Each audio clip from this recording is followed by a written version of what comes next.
सवाल किया जाता है कि मुर्दा है, फौत हो चुका है, मौत आ गई है, क्या मुर्दा को बोसा देना जायज है? मैयत को बोसा देना जायज है? एक सवाल है।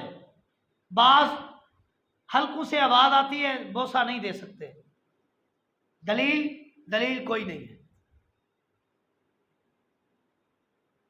हम कहते हैं मैयत का बोसा दे सकते हैं, दलील भी हमारे पास मौजूद है। उठाइए सही बुखारी।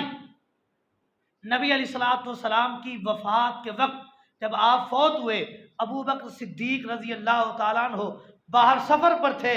जब आए, हुजरा आयशा में आए, आपके चेहरे मुबारक पर चादर डाली हुई थी। सैयदना अबू बकर सिद्दीक रजी अल्लाह तआला अन्हु ने उस चादर को चेहरे से उठाया, हटाया और आपके चेहरे मुबारक पर बोसा दिया।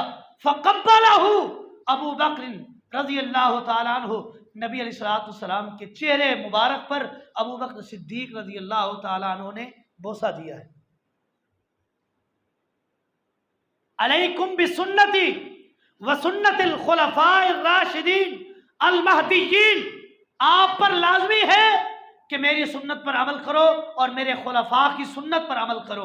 अबू बकर सिद्दीक रजी अल्लाह तआला अन्हु नबी के पहले खलीफा हैं और आपकी सुन्नत है, आपका तरीका है। आपने मैयत को बोसा दिया तो हम कहते हैं कि मैयत को बोसा देना जायज है, बगैर किसी झिझक के, बगैर किसी ऑब्जेक्शन के आप मैयत को बोसा दे सकते हैं।